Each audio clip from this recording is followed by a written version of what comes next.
Welcome to another episode of Mojave River Valley News. I'm your host, Eric Swanson, and what we're doing today, we're doing campaign interviews. These are folks in the Mojave River Valley that are running for office here. We got some great ones that are coming up here. Stay with us, we'll be right back with you in just a moment.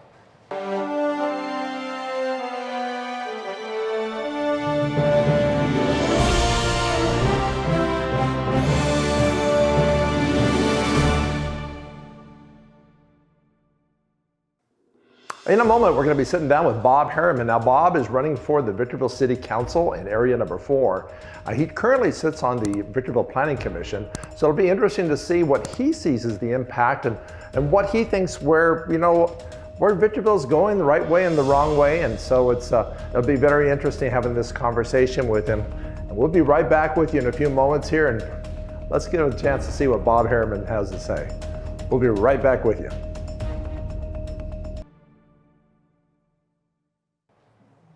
I'm here with Bob Harriman. Now, Bob, you are running for, now you've been sat on the Planning Commission for many years. I have. So, running for the city of Victorville, which area? That was area? Well, I'm running for District 4. District 4. Well, tell everybody real quick that may not know who you are, just give them a brief little summary of who Bob is. Well, Bob Harriman has lived in Victorville for 42 years. Wow. And I've raised my boys here, so I was very active in youth activities. And from there, our councilman back then, Bob Hunter, appointed me to the Community Advisory Committee, and I got to oversee the development of some of our new parks. Back then, Victorville didn't have as many parks. Mm-hmm. And then I was asked to be on the Planning Commission. And so I've been sitting on the Planning Commission now for almost 4 years, and I am now sitting as vice chair. So you are diving in right in the deep end. You're walking into a multi-million-dollar organization. You are walking into an organization today that is only 4 council members. You know, you'd be adding to that 5th council member seat in there. Where do you feel that you fit into this? What skill sets do you bring? I mean, you were on the Planning Commission, which is a huge thing, but what do you add to for his knowledge to this council? Well, like you just mentioned, living in Victorville for 42 years, I've seen Victorville grow from 16,000 people to more like 150. There's some say it's 135. I say it's 150. And I'm looking for Victorville to take care of some of its growing pains, okay? We've grown really big and really fast. And with that, we've had some growing pains. And I think we can get through this. We need some more law enforcement for sure.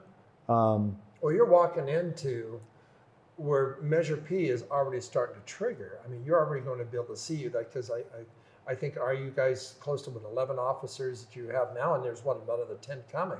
So you're actually on this wave that is completely different. We are, and Measure P has been actually very successful in that it has generated some money for the city of Victorville to invest in law enforcement, first responders, code enforcement. We're going to build a library with that money. And with all that said, Victorville is looking really good right now. There's people and businesses that want to come to Victorville. We have low property taxes. It's an excellent place for logistics. So there's companies down below that spend millions and millions of dollars to build for logistics centers, whereas up here you can virtually do it for a fraction of down below. And I'm about bringing business and jobs to Victorville. Everyone talks about, I'll bring high-paying jobs. Well, I'm not going to make that promise, but I will promise you that we will have some big companies that will come either to the airport or into the industrial centers of Victorville. And excuse me, I'm looking at maybe setting up some opportunity zones to get these businesses up here. So let's talk about one of the pressures that I think a lot of folks don't recognize that the pressure comes from Sacramento on affordable housing, because this is something that's pounding on you guys, it's pounding on Hesperia, it's pounding on Apple Valley, it's even Atlanta, and communities across the state. Where do you see, because this is a challenge that's got to be addressed, because they're just tightening the screws on this more and more. Where do you feel affordable housing in Victorville? First of all, you have prices that are going through the roof. How are you guys able to fit that, you think? And what can you add to it? Well, Victorville is 74 square miles. We have plenty of space for low-income housing, and the city is pro low-income housing. We have no problem with that.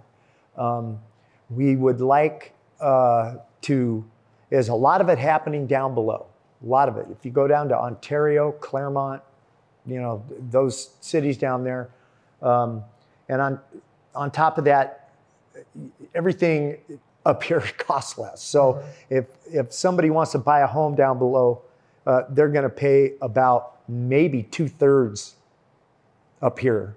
So that, in a sense, I'm not going to call that low-income housing, but it's much more affordable to live here in the high desert. So I think I've done some zoning. We, as a planning commission, have done some zoning. So there's plenty of space that is already zoned for our low-income housing. Let's talk about, we only have just a little bit of time left. Let's talk about dollars, because Victorville's always been able to be, it was number one as far as the 15 corridor. Hesperia is getting their piece of it slowly as we down the line.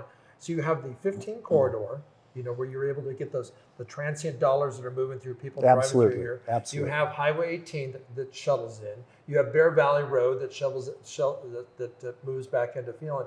Where are you seeing the future of trying to capture more of these dollars? Because, for example, like Highway 18 is nothing down there. It's kind of fallen apart a little bit.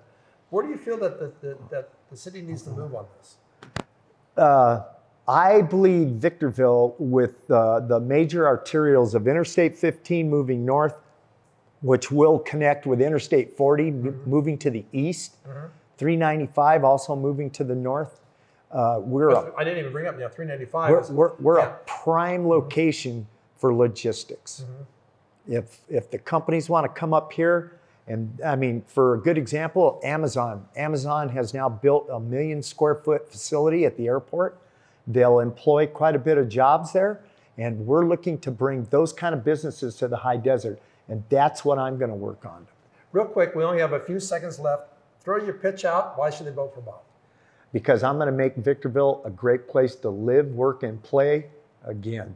Very good. Thank you very much, Bob, for sharing with us. Thank you. Hey, we're back in the studio. We just got a chance to interview Bob Harriman. Bob is running for the Victorville City Council.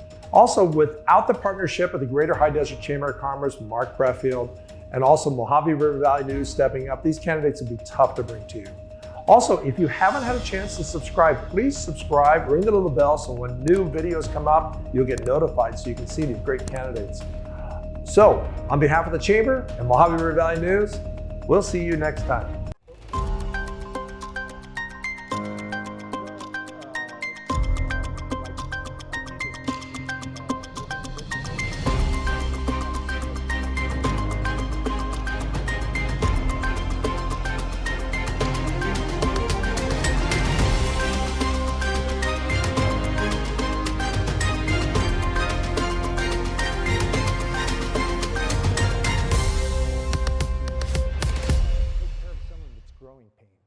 We've grown really big and really fast.